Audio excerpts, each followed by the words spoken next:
Hello and welcome to Understanding the Indian Music Industry podcast, episode 13. My name is Jesse J, and I help music enthusiasts understand the Indian music industry from the eyes of the insiders. Today's topic for episode 13 is engaging fans with virtual experiences. For an artist, the two most important touch points with the fans are social media and live shows. And we are going to touch both these aspects today. Artists who have signed in or are watching on my YouTube channel, this will be a masterclass. Please keep your paper pens ready and let's go. Boy, oh boy, I have two very creative entrepreneurs joining me today. Let me start with my first panelist. Upasna Natoji Roy, founder the Switch Studio. Upasna is an alumni of National Institute of Design, Ahmedabad. She is a visual artist, motion designer, and director. As the founder of Switch, a motion design studio, she has worked extensively across the intersection of art, business, and culture. She has also been a pioneer in the field of title design in India and was profiled on Art of the Title as the top 10 women in the title design, along with being a finalist at SXSW Excellence in Title Design. She brings in experience of over a decade in television in India and Middle East. Welcome to the show, Upasna, and your opening remarks. Hi, Jesse. Thank you for having me on this. It's really quite cool to be able to exchange notes with you and see how this industry has grown and is changing. So my work has been completely at the intersection of various kinds of art forms and exploring the Indian art form scene specifically. While all of us have experienced a lot of large-scale EDM shows and experiences in rock and various kinds of Western music, I find that that is severely lacking in our area of work from Indian classical. So I love to create stuff for Indian classical musicians, to folk, to it doesn't matter what kind of genre it is. But I feel bringing in audiences and creating an experience for an audience is the primary job for all entertainers. So we have to find ways of doing that. And so I work with animation being a melting pot. I look at it as a melting pot. My background is extremely science. I studied science. I loved math, and I'm also a dancer. So animation became one place where I could bring all those influences in and throw it all together to finally create something which creates impact. You know, Upasna, if somebody talks to me about art, I think you are among the top three people that I think of. You're Wow, really an inspiration. You are really an inspiration. And I've seen your work. And whenever I see your work, whenever it's a live show or it's an OTT platform, I'm always like, wow. So you really create those experiences. And thank you so much for being on the show. thank you so much. It's an honor to be here. Lovely to talk to you. Let me now go to my second panelist. My second panelist is Snehal Dhruv, founder and CEO at Superfan Studio. With 16 years of experience overall, he has led the AR, augmented reality baton in India, and has been instrumental in AR adoption on several platforms and driving growth for many brands. Prior to Superfan, he has been a consultant and worked at companies like KPMG, Goldman Sachs, Bank of America, J&J, Credit Suisse, and several other Fortune 500 companies in the US. He got his master's degrees from Syracuse University, New York, USA, and undergrad degree from DJ Sangvi, Mumbai. Apart from this, he's a complete movie buff. Welcome to the show, Snehal, and your opening remarks. All right, thank you. Thank you for having me today. And it's definitely a pleasure sharing stage with Upasna and you. Um, so one of the things that I've learned over the years, and one of the challenge that has been for any industry is adoption of technology, and I think that's have been a laser focus on how to make things accessible, easy, and like simple for everybody to kind of begin on. And that's where we kind of early on started experimenting with augmented reality. And the idea here is and through the history, right? On social media, we first started with images, Then came like we started doing videos because then it gives you more slice of the eye. But we think all these formats are still unidirectional. How can you transpose somebody? And that's where kind of AR or VR or MR, like these kind of newer formats, come into existence and provide that bilateral conversation, right? So it's not just about seeing something anymore. Now you can be part of the content. You can launch a product with somebody without actually having a product, or you can be part of the music video, without all the production things, or utilizing, VFX like effects right from your phone and not doing more post production. So we believe that AR is the next video, and that's where a kind of laser focus has been. We were the first ones to do the first. So one of our first experience was for movie Fukre 2, where it was all about there are four characters and how do you bring those characters to life, and each has a story. So that was the first AR experience, and since then, like, we've covered almost 80-85% of the media entertainment landscape. We've worked with several artists to kind of bring their content in a much more immersive environment. And since then, like, we worked with lots of brands. And because of all the work that we've done, we are today partners with Facebook, Instagram, Snapchat in deploying these newer technologies. We're the first ones to kind of get access to it. And one of our key moments was last May, where we were featured at Mark Zuckerberg's keynote for leading Wow. the AR work in India and Asia Pacific. So that was a key milestone, that got us there, and kind of seeing the value on what it can bring you if you start early, right? It's never too early. So the moment you hear the buzzwords, you always have to kind of open yourself to kind of experiment, and eventually they'll lead your path of success somewhere or the other. So today, as I said, like Facebook, Instagram, Snapchat, we are the first few partners for TikTok in India as well. So when TikTok comes back, we'll be doing lots of work with them. So it's still picking up. And what the thing that social media platforms in terms of these AR adoptions has done as well, is that you're not paying an extra dime when you're kind of uploading your artwork there, right? They help you transpose. They're already giving you access, which you normally didn't have or you're going to pay otherwise. So yeah, while we talk, I'll kind of be highlighting some of those things thereon. But yeah, we believe that AR is the next video, and we are just getting started. Snehal, you've laid the context. Now now I think it's set. The first question that I have for both of you is, Upasna, I'll give you the first lead. How did you? What was your first connection with music in terms of the work that you're doing currently, and how were you able to help that music, whatever you connected with, kind of grow or create more impact? So, do you mean my work or Yeah. about seeing people's work? No, about your work.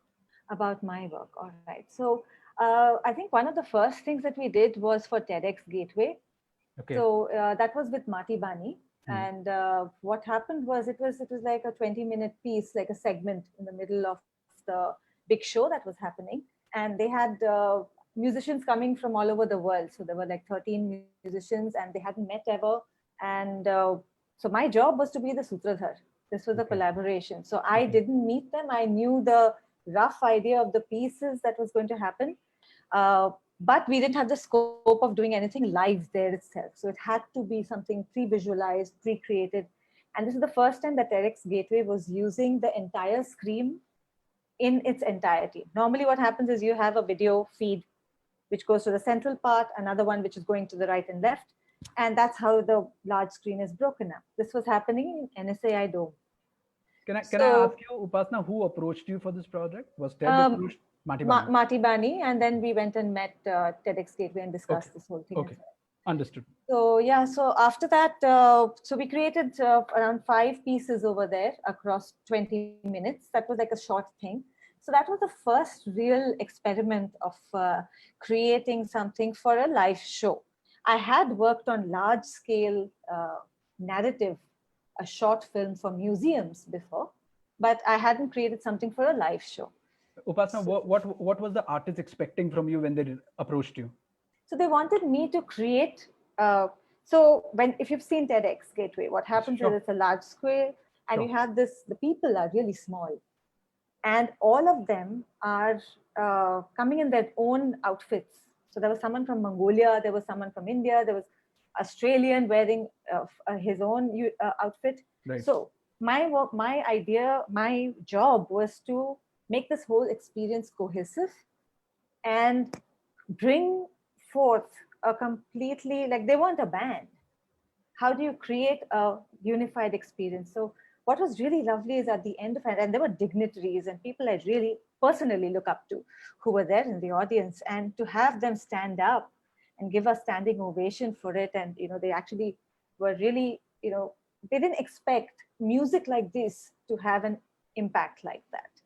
So it was it's a combination of folk, it's a combination of, so you can imagine that it's a combination of classical, and so the visuals were also juxtaposing that. So that was my starting point for something like in the music industry. That's I think that's the same process of creation. What you do is you're creating a completely new art for an artist, and that should be as compelling as the music is. Yes. So the music was, what was nice is I got little snippets of it, and while I hear it, I get these visuals in my mind. So then I kind of bounced that off them. We discussed it, and what I really like doing is I like to do that without their input as to what they think. Right. I like to have just, okay, after hearing it, whatever I hear, I'd like to say, okay, this is what I see. What do you see? And then that, what do you see? That conversation then builds to what do we see together? Because we are creating something to support that whole performance. Upasna, can I ask you, I'm sure you love music and that's why you're a part of this industry. Is there any Indian artist that you've thought, hey, you know what, I could do something really fab with this artist? Oh, there are so many. Okay. There are so many. So. And have you done with something with somebody? So yes, we worked with Siddharth Kashyap. We did the Perfect Amalgamation show for him, which that is another, it was a completely different approach. Over there, I saw it like a product that we are creating. It's not an experience which is one-off like TEDx. This, I was looking at it as a product which my brief to self was they should be able to, for the money that they're spending, they need to be able to take that and travel the world. Upasna, I'm going to stop you there. I'm going to come into that and we will break it down. So I want that to break down. Right. Snehal, the same question, I'm throwing it at you. What was your first experience with music? I'm sure it would have been a brand, because AR at that point was expensive, and artists in general can't spend that kind of money, and we will talk about it as well. But what was your experience with music and how did you create an impact? Sure. So I think one of the campaigns that we got to work was with JioSaavn, and they have something called Artist Originals, which they essentially use to bring up new talent. And now that they have JioSaavn, it has a huge outreach as well, and it's almost like embedded to any user using today. So they had the perfect platform, but they were figuring out what's the best way to kind of leverage as well. And at that point in time, they were all music, right? And this is the first time they're trying to connect through the visual experience. And as like Upasna said, right, like how do you embed somebody in that, or how do you make them see what you see, or getting that conversation? So it was almost that similar process. And when was this? When was this, Neil? What was the year? This was actually back in 2018, early 2018. 2018. Okay. Yeah. And Upasna, when was Mati Bani show that you did? 2018 or 2017. Okay. Around the same time. Yeah. Okay. Snehal, take it. Yeah. So one of the things there was, and this is the first time they're doing something in AR as well. So the obvious thing is, I've seen Snapchat filters and Facebook filters. They change your face and whatnot, but this might not be like up that alley, right? It's not on the fun zone, though it is, but it still is in a way is transposing somebody there, right, or making them part of that content. And of course, there are different formats that people visualize themselves, especially with the track that they had. And this was for the Gully Boy music, which they were launching with one of the artists there, to kind of say that this is the piece of content, and when you hear, what do you see? And in this case, of course, it was like, you bang your head, you see a headphone, like somebody kind of representing there and being part of the video, where there is like lots of visuals, going behind. So our thought there was, that's the perfect, leverage to kind of do. And one of the things that we did there, and I'll do that on a full. So one of the things that you see on the right side, or depending on which screen size you are. So the image where I'm wearing the shades, there is a chain in my neck, there's headphones, and there is a music lyrics going on the background. Yes. That was essentially it, right? That we use something like that to make people part of the content.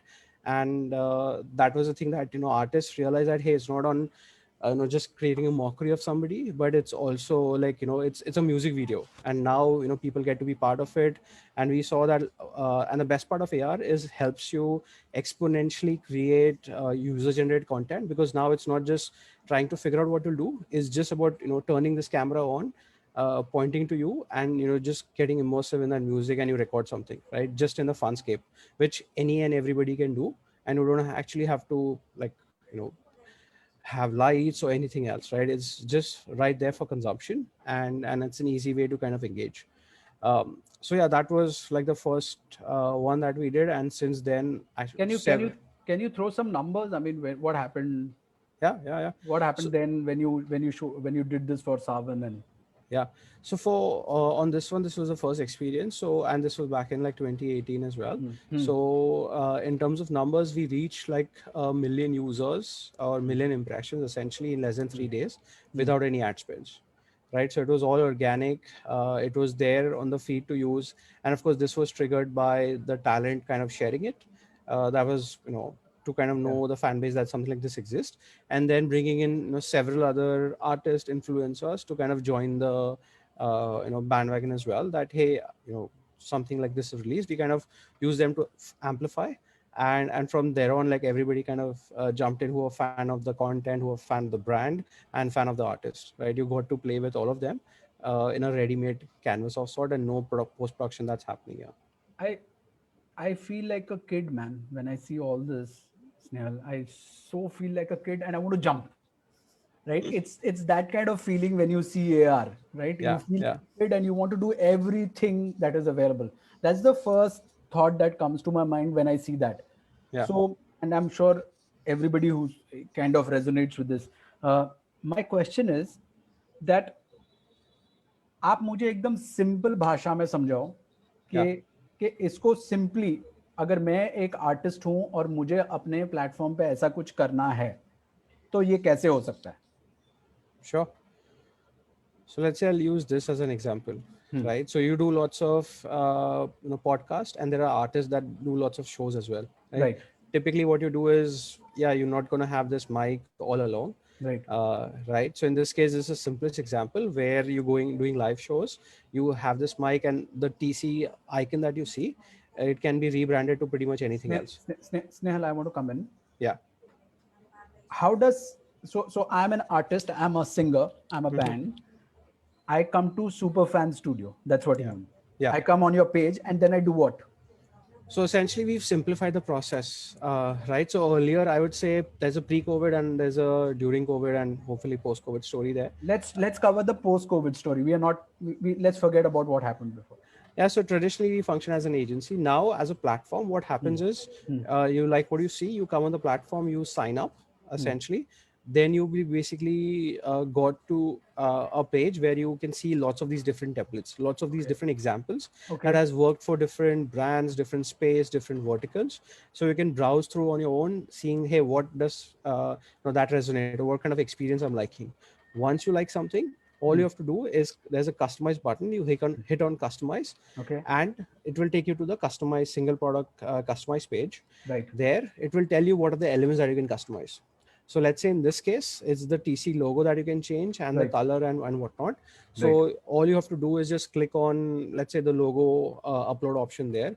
You click on it, add your logo in, and that's it. You will see a preview on the other side, seeing how it's looking. If you like what you see, just click on export or publish, And what that essentially does is within few minutes, or actually just less than 30 seconds, it creates the final export that is now get to uploaded on Facebook, Instagram, Snapchat. So these are the primary three platforms that we support. Typically that process was almost like, it's reaching out to an artist, figuring out a campaign, customizing it. So it could be anywhere from a couple of hours to like, weeks as well. We've now reduced everything to just few minutes. Yes, Right. and thanks. I've done that too.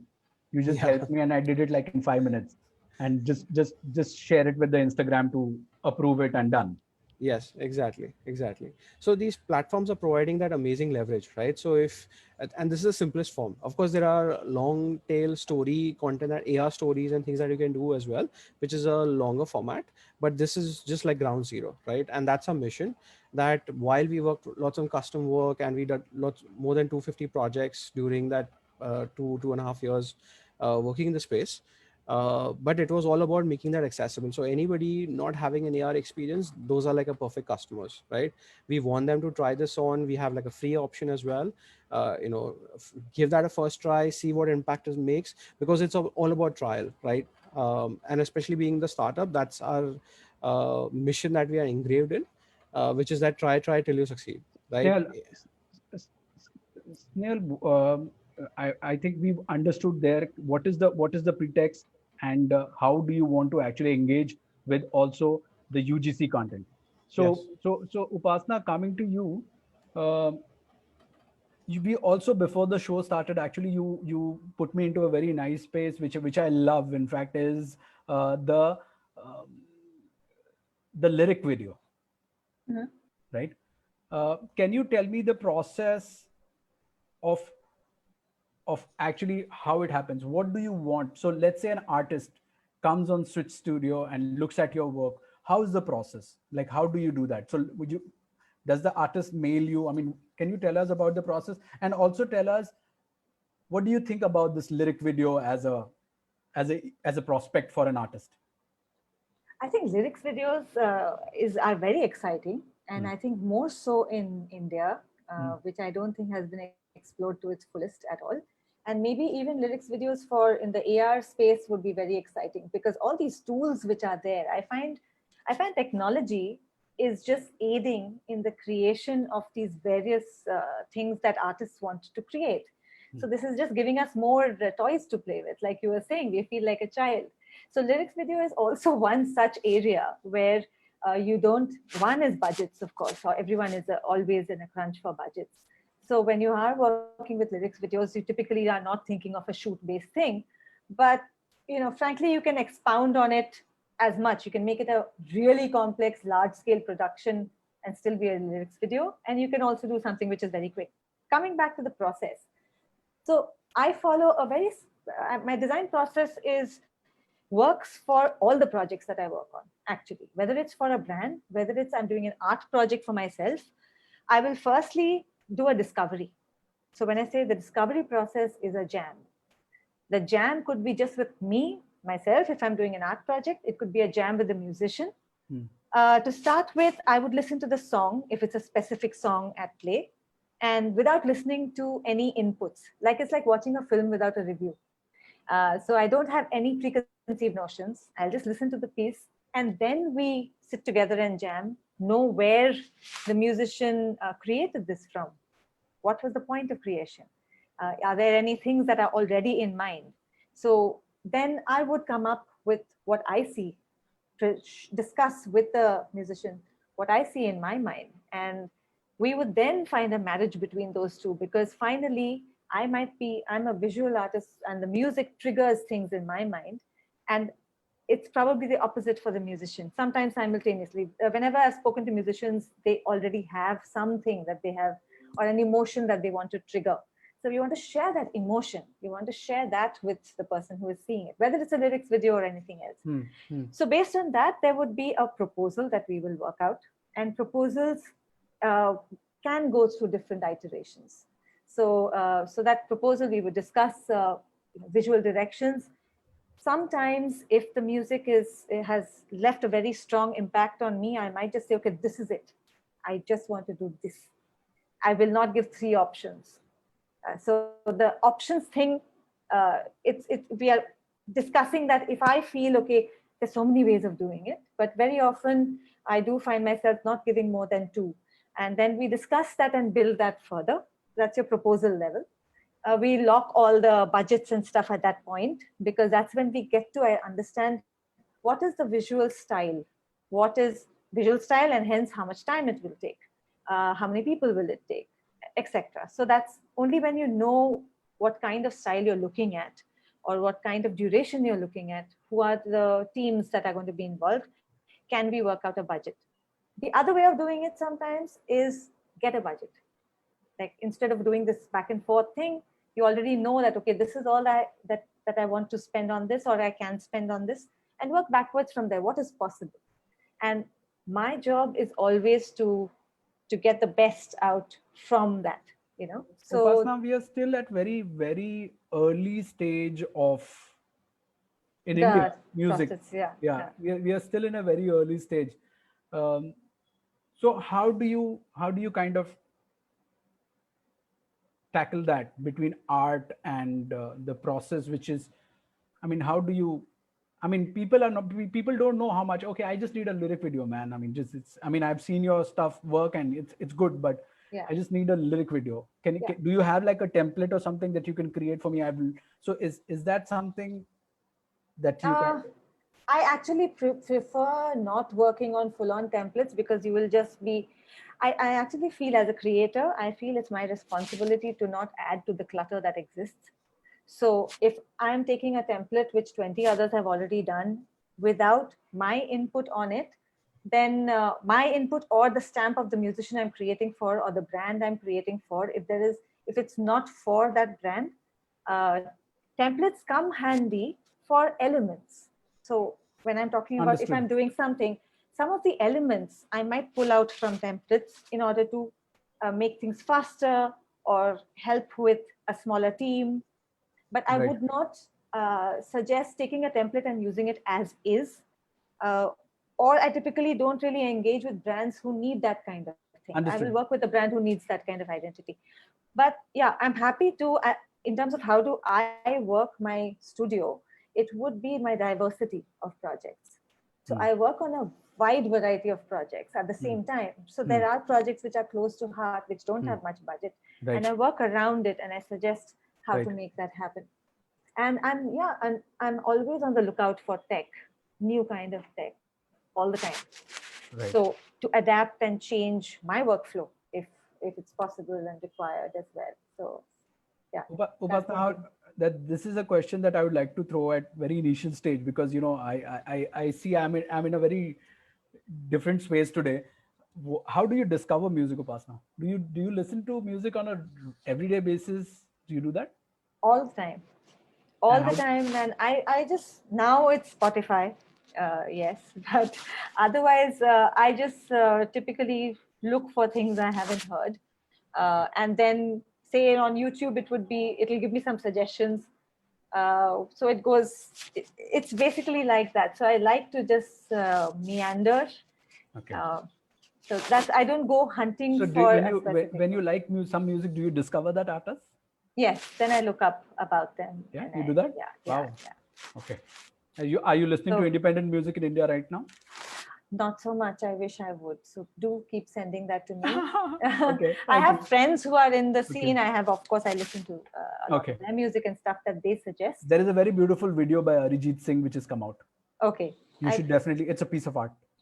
Great. Do share it with me, or I'll look Sure. it up. Sure. I'll look it Sure. up. Sure. So what about you, Snehal? Do you listen to music on a regular basis? Does it like inspire you? Like, Yeah, is that of course. So I think in the tech scene, right? So the reason the headphones are is to kind of immerse myself when I'm working with no clutter around, right? And especially with work from home, like things have changed, right? So like music is that one that keeps me in the zone, right? So there are times where I would be like more EDM when I'm like want to be completely into it, no disturbance, and next 2 hours nobody can disturb me. right? To where it could be like a late night where I'm tired and I want to just hear some casual music, Where or you listen?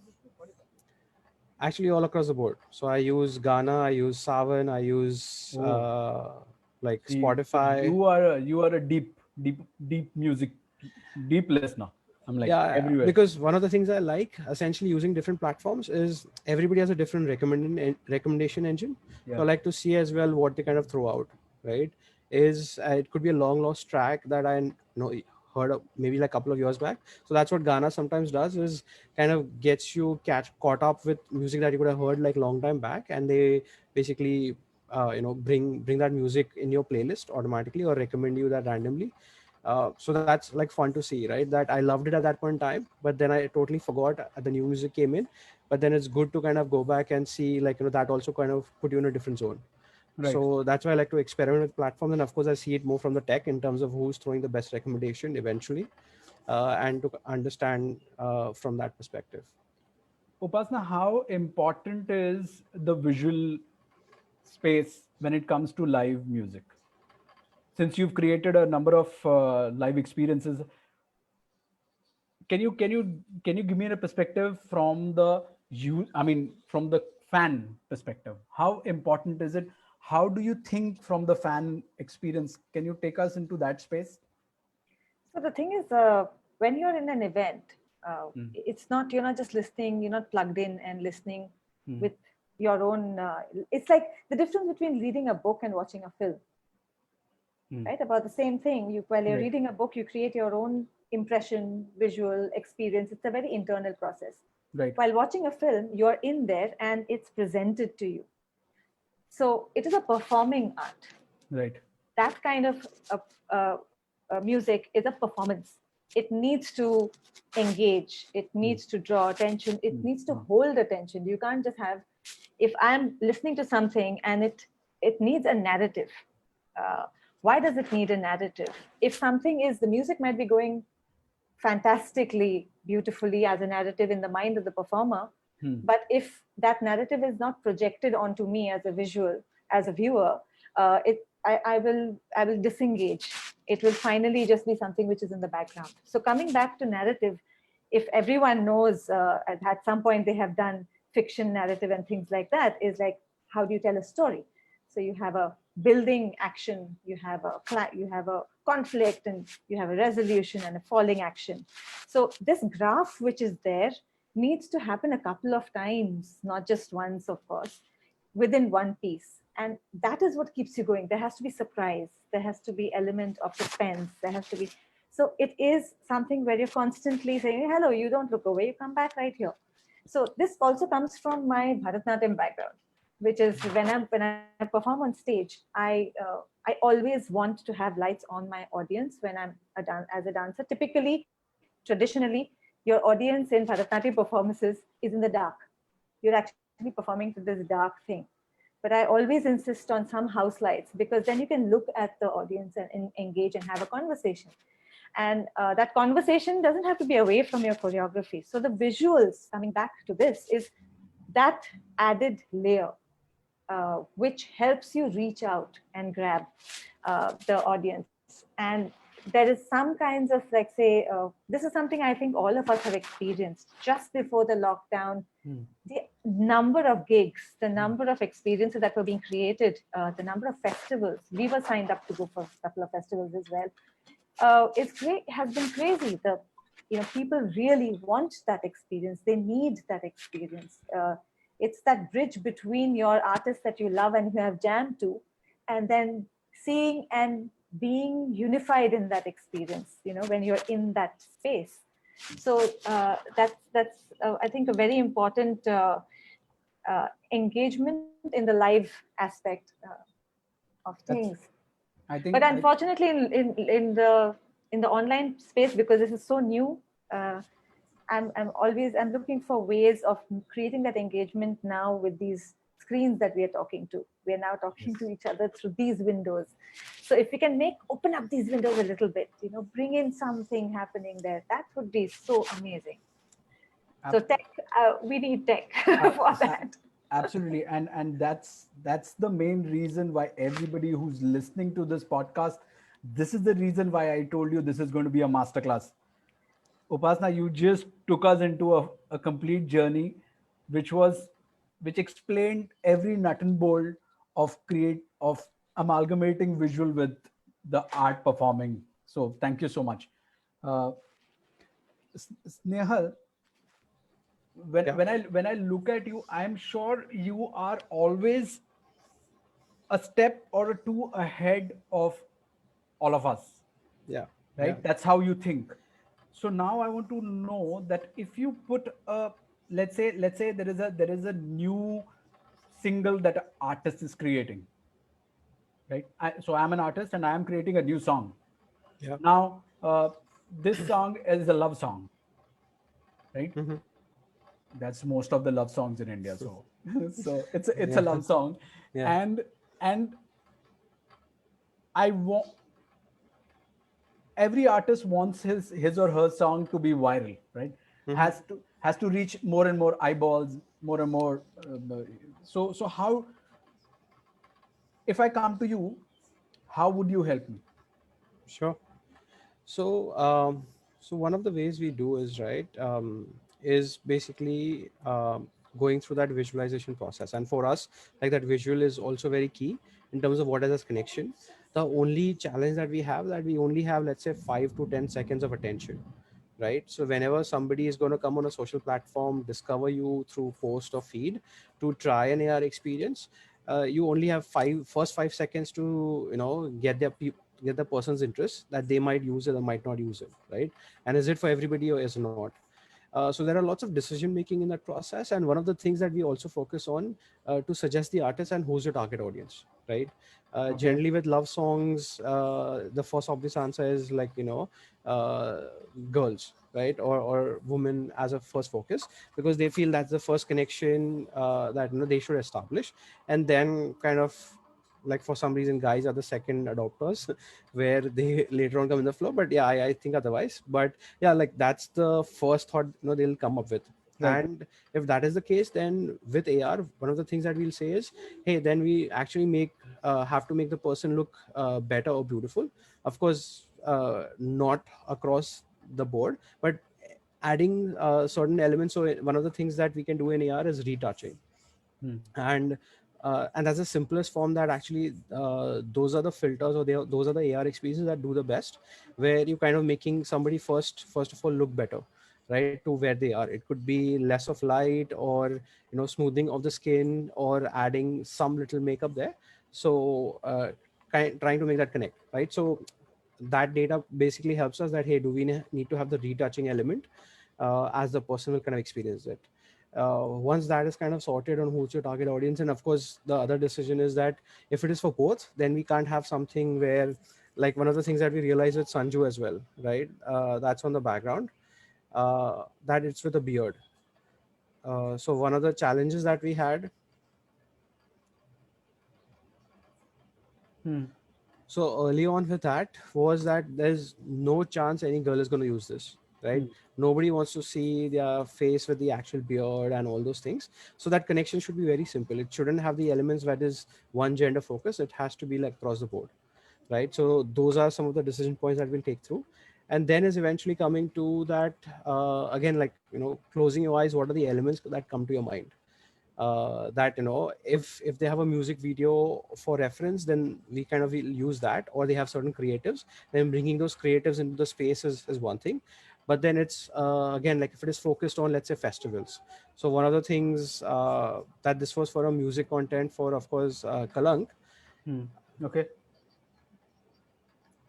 And the thought here was, it was just not about like the content play itself, but actually Holi was around the time, right? So Hmm. how do we make the festival connect in there? So based on the seasonality and based on the events happening around and what this can be in different contexts, we kind of choose those elements, and then we kind of build that experience to say, hey, maybe like mood board it into like three different stages. That one is a generic one is a specific to your audience, and one is that we simply know that is going to work best, right? So with all the experience we want to bring to that, and at a first go the artist will say, hey, it's not going to work out, right? I visualize it that way. But to you visualizing, to a customer visualizing, is two different things, right? So you kind of have to be that bad person as well, that while you think we don't support it, but if you want it, we'll do it. And sometimes is the best way to learn as well, right? When they fail is that the time like, oh no, Snehal, you were correct, and we should have done that way. And it's like, yeah, when you're spending like few lakhs to like much more than that, you need to focus on taking your partner's energy as well, right? So it's not just about what you think, right? And I'm sure Upasana would kind of face that as well constantly. Hmm. Being the client, like this is what I need. Like sometimes that's not the right pretext as well.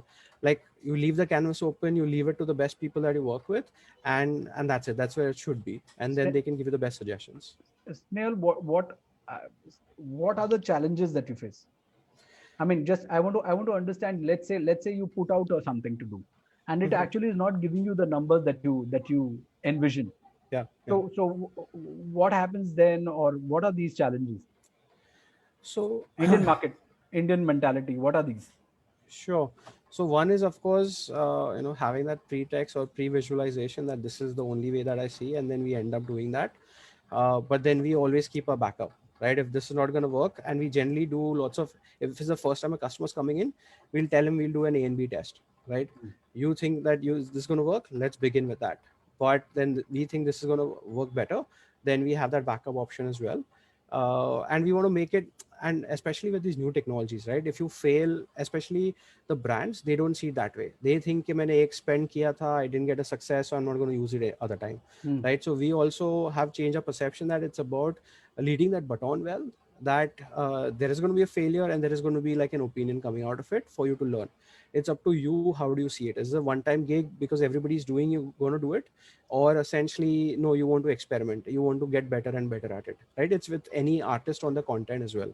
So it's the same play that we'll kind of do it, that if you'd have gone on somebody else's suggestions, that wouldn't have yielded results to what you think, right? And you created the content for you. It's the same thing for us, that we're creating these immersive experiences. We know best. We have a huge amount of data as well across the field, across different industries and verticals, and that's what we kind of have to go for. So that's like the biggest challenge that we kind of try to solve and mitigate early on. How far do you see Indian actually catching up to AR and these kind of tech? How far are we? So I think with TikTok, the way it has blown up, uh, and you'll be surprised, any filter or any camera assets that you use in TikTok is essentially AR in some form or the other. So a user has already been using it, but not just visualizing it from the own brand, right? So be it like something like a clone squad, right? So where you get cloned, right? You'll find lots of TikTok videos that they're posting that they are already using AR without knowing that it's AR. They just think it's a fun experience, but in the end, the technology behind it is augmented reality. So we've already got through that first education curve, that what it can do and what minds it can open. Now is just about that you start, like the individual artist, thinking that hey, I want to create something for my audience on how I connect, and kind of going in that journey. So everybody has used so far, if anybody's a TikTok avid user, or like an Instagram simple filters as well, which change like to sunset, to dawn, to be what may, to like it's been there already. It's not been highlighted in a particular way, and it's just very early on for that, but Uh, getting there. Upasana, what are you? I want to come into the current and the post-COVID kind of. What are you working on currently, and what's the future for Switch?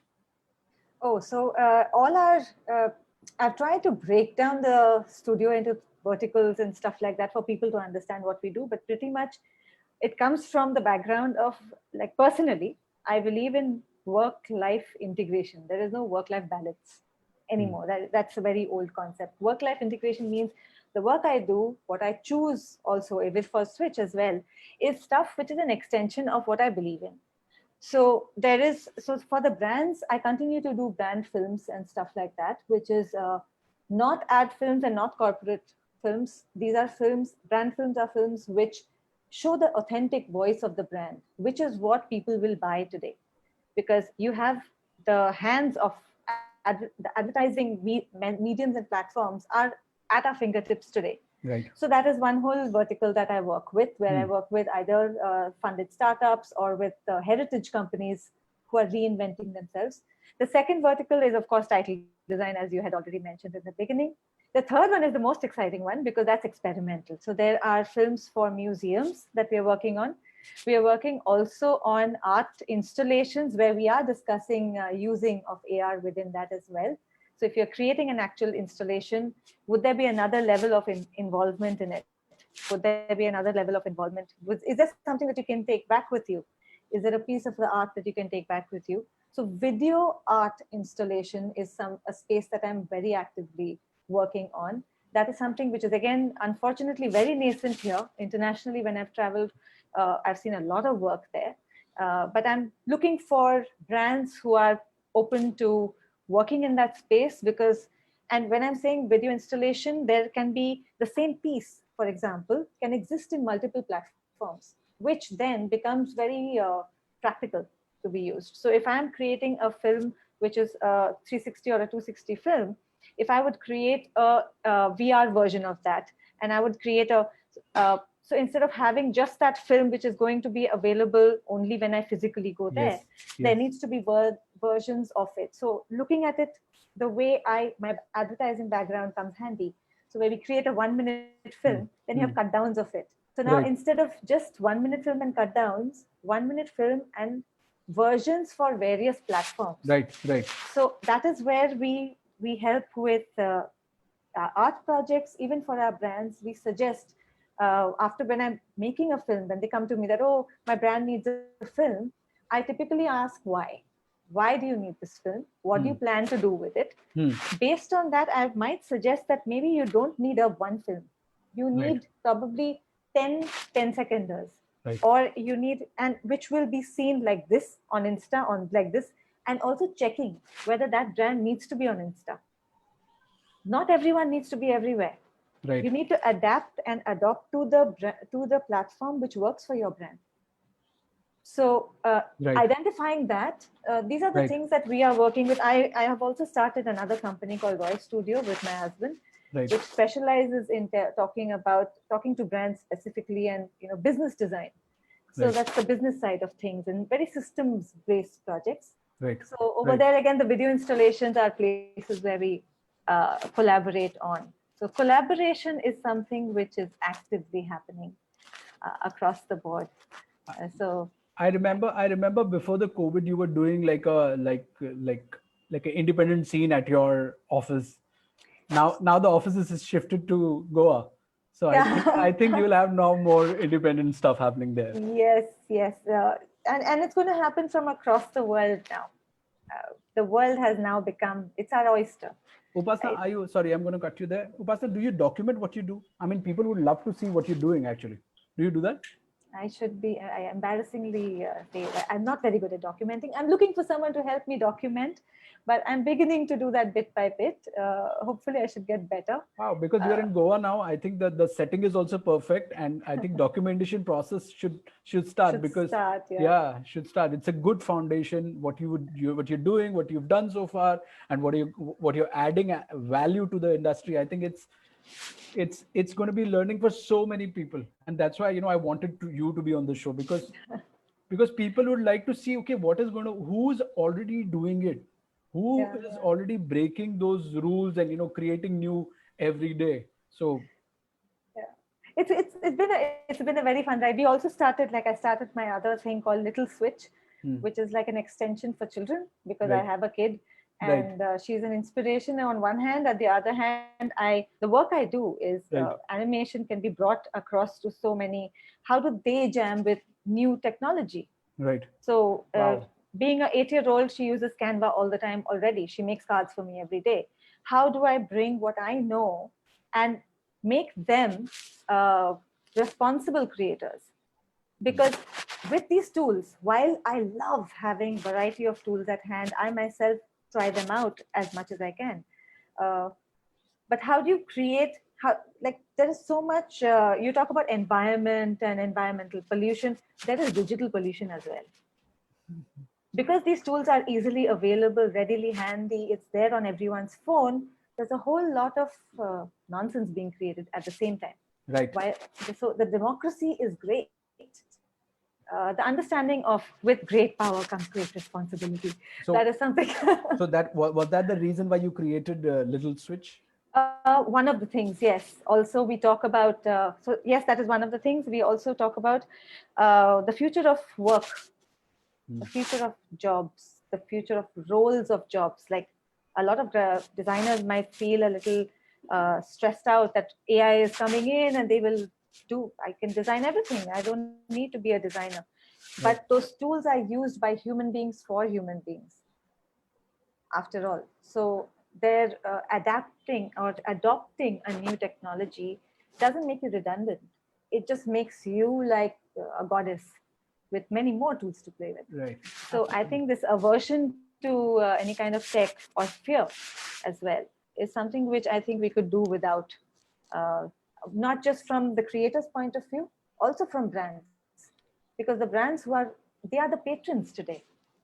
Right. Pehle, when as the old art forms, Hindustani classical music, they had patrons, right? Who used to, there used to be a patron musician who used to be part of that family, etc. Absolutely. Today, brands and corporates are the patrons, and they are the ones who are helping grow or create this ecosystem. Because finally, yeah, everything needs money, everything needs support. So Basna, I wanted to add there. See, I've been reading a lot about this, and and the one thing that I see coming in is something called as passion economy. Hmm. That's coming to India, and I think that's what we missed, because in India, Raja Maharajas used to, when people used to sing, Raja Maharajas used to say, okay, ye lo paise, you know that culture is also I think the fan funding their artists, if they love the artist, they should give the money. So the fans should, instead of we looking at brands and corporates to do that, I think Yeah. it's high time post COVID. And I see a lot of companies coming in. Hmm. I'm talking to a South Indian company who is coming to India, and they're a startup from US, Snehal, and they are now come to India, and they are looking at a complete passion economy. Mhm. So they will, you know what they're doing? They're giving the power in the hands of the artist, and they're saying, create your app in 5 minutes. Can you beat that? They're doing, and you create your packages in 5 minutes. People can come, be a part. Let's say as an artist, you want to play chess with somebody or a poker with somebody. You pay me, I'm just giving you a hypothetical number, 1,000 rupees, I'll play chess with you. Come on, let's do it. That's what we want. We want fans to interact with the artist, because that's how he can create more. That's one thing which is definitely missing, and it's missing across, because at some point when that whole thing of, I think, audiences have gotten too used to free stuff, Yes. that free music scene. I've always, like, I don't know how people are going to create. How do you create if you cannot it's not sustainable. It is bound to implode. It is an economic structure which will implode. So to make that sustainable, crowdfunding, there are quite a few Yes. crowdfunding bodies which have started up, of course. Yes. I love that, because it's got such a range of projects which are getting done because of it. I can think of doing a lot of my passion projects Yes. also because of that. Yes. So I don't need to depend only on the brand films and stuff that I do to fund it. Yes. So yeah, I'm really happy to see that happen. Uh, I think it's still very less. We need to create more and do more, and also, so it's like a vicious cycle, right? Yes. Chicken and egg. So So Snehal has been silent for a while. Snehal, have you heard about Fortnite and Yeah, how of artists course. are performing inside Fortnite? Yeah, yep. What do And you what do, what do you think about it? yeah, I think that's the Gaming real industry. deal, right? So one of the things that COVID has done is help artists, brands, and businesses to innovate. Right now, you physically can't be there, but there is, let's say, the Fortnite thing happened as well. Right. Is that there are people locked down? There are people who are playing these games, and they are like spending hours and hours there. Right? Right. How do you kind of get into that space in a Right. more traditional manner, into that environment, which you couldn't do earlier, right? So one of the things COVID has also done is make all these things boundaryless, right? So today I can actually do a performance for, and one of the things that I've done a lot during COVID is like dedicate like a few songs to my friends in the US for their birthdays and whatnot. And of course, there's Ferns and Petals and many of these websites that Right. allow you to, like, of course, you don't get best of the artists that you can, but you kind of make use of what you can get. But then again, for the artists, that's an opportunity, right? That they couldn't perform to like a audience sitting in US, right? Now Zoom basically makes that thing seamlessly that it doesn't really matter. Like the artist also doesn't care where you kind of sit, as long as you know there's an audio visual feedback saying you're out there and you're kind of enjoying or you're humming. Like that's the connection, right? So with Fortnite, it's that same thing. We are seeing it where you know the entire concerts, like TikTok in the US kind of did a concert as well, where it was entirely in like as you viewing the app, but actually you can move in the environment as well, right? So actually without being, you kind of getting transported there. And then VR again, like it's drawing a lot of attention. The reason Facebook suddenly dropped its price as well now, thinking that hey, $300 is going to make sense across the world, is the reason that everybody now wants to join virtual concerts. So there were lots of concerts like Duplo or many others that I couldn't attend otherwise, or I'm actually very lazy to kind of get off my ass to, you know, go to Right. whichever and with all the crowd and everything. But now that doesn't matter, right? One button, I pay for it, it starts, and like, you know, I'm all into that. And then VR makes an environment where I have my friends around me when they are not, but still with that virtual headset, they are brought to reality, right? So lots of these things are getting replaced with that, what you aren't there, and how do you still have that same economics or you have that same experience, you know, more than what you could earlier. So I think there are lots of these models, and as you absolutely said, right, these economies are coming where you can easily seamlessly build these things. But the idea is that now everybody's open to virtual, right? And they know that it's a small stream to begin for, but it's going to increase over time, right? Even with many virtual conferences, like, you know, folks have realized that hey, we were spending, you know, millions of dollars to kind of make those big ass conferences, but now they can happen virtually. Like I attended TechCrunch sitting here, right, which traditionally would have been difficult. I had to take a flight, I have to spend for hotels, I have to consider jet lag and everything there.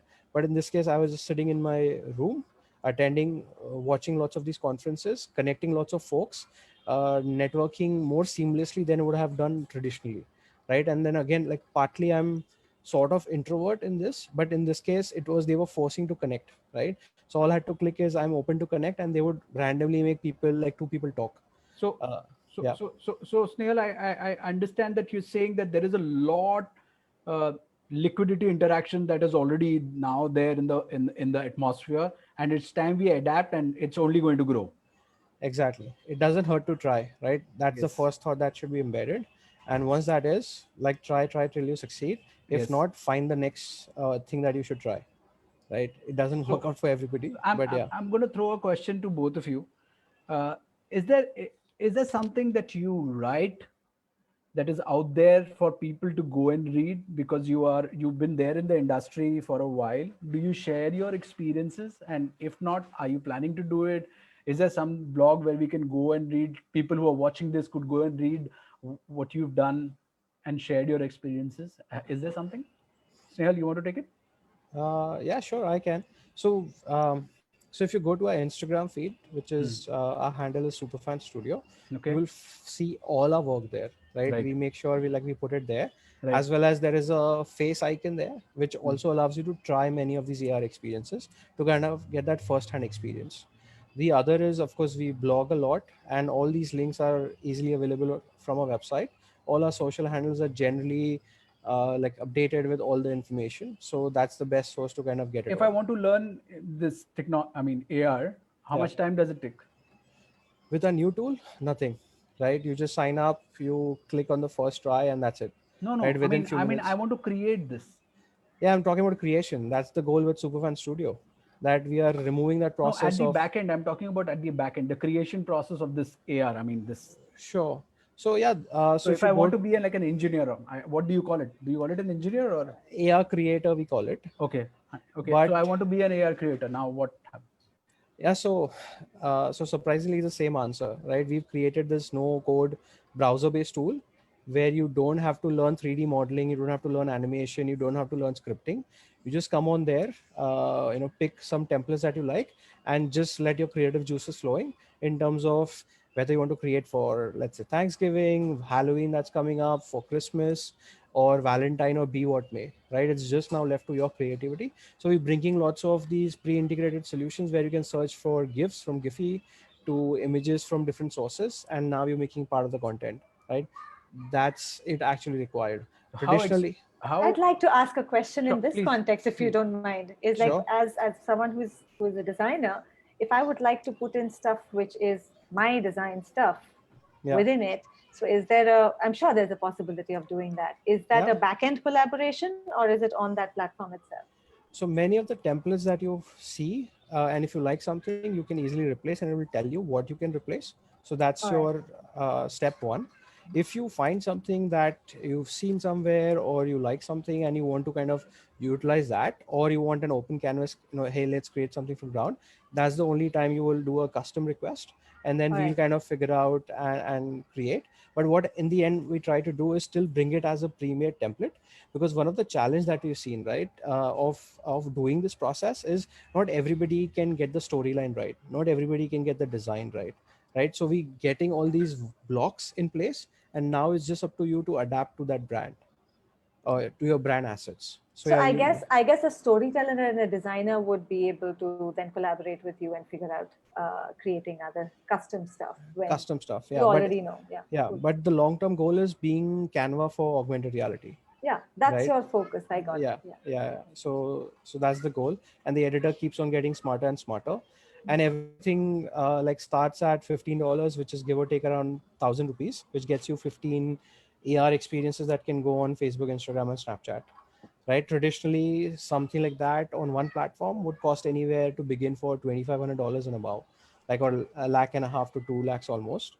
Now we've just kind of, as a tool, as a technology, we can make it repeatable for like thousands and millions of people out there. Amazing. So, guys, we have already completed our hour, and I'm going to, before we close it, Upasna, your closing remarks.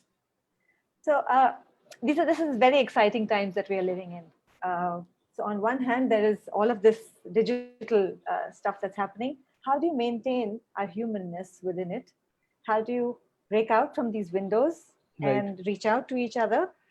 So while I am a switch is exactly about all of this, the switch between complete contrasts, and we are full every day today. We are experiencing that. We are extremely alone, but we're with everyone. There's so many things that are contrasts that have come out of this lockdown. So technology and human experience, they are getting meshed more every day.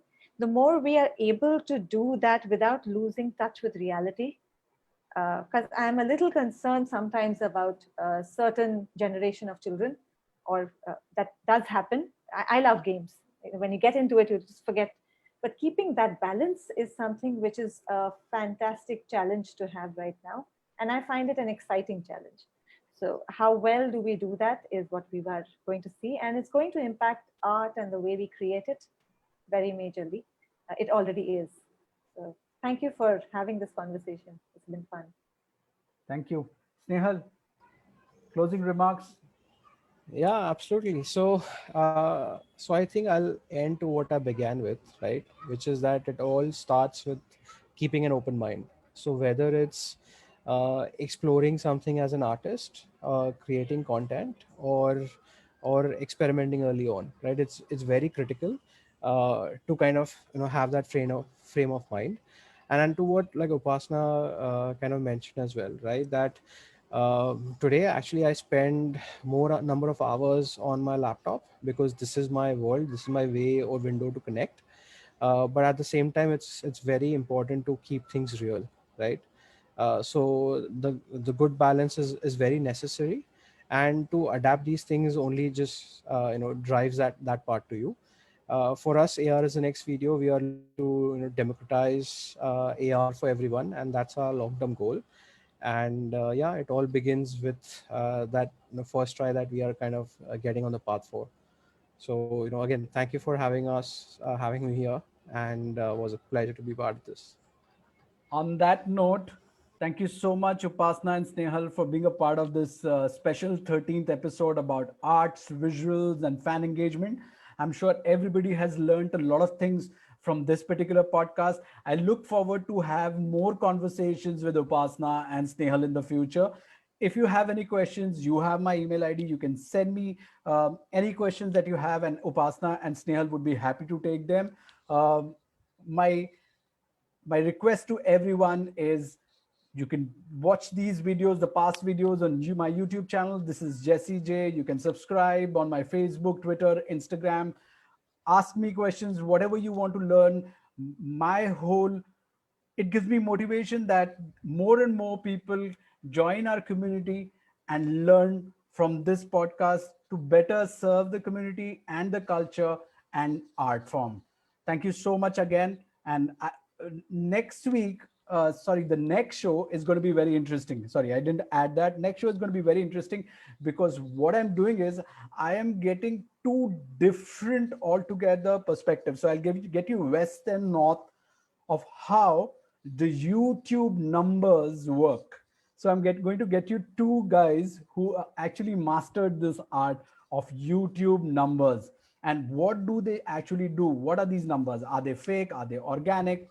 What's happening? What are the numbers? So I'm going to get two individuals from west of India and north of India to talk about it because north is a very big market for independent music. So I'm going to get both of them. It's going to be very interesting because all of you wanted me to talk about the marketing, music marketing space. I'm going to get you both of them. Thank you so much again, Upasna and Snehal. Till then, All right, Thank ciao. pleasure. you. Thanks, Jesse. Thanks, Thanks. Upasna. Thanks. Good to meet you. Same here. Bye.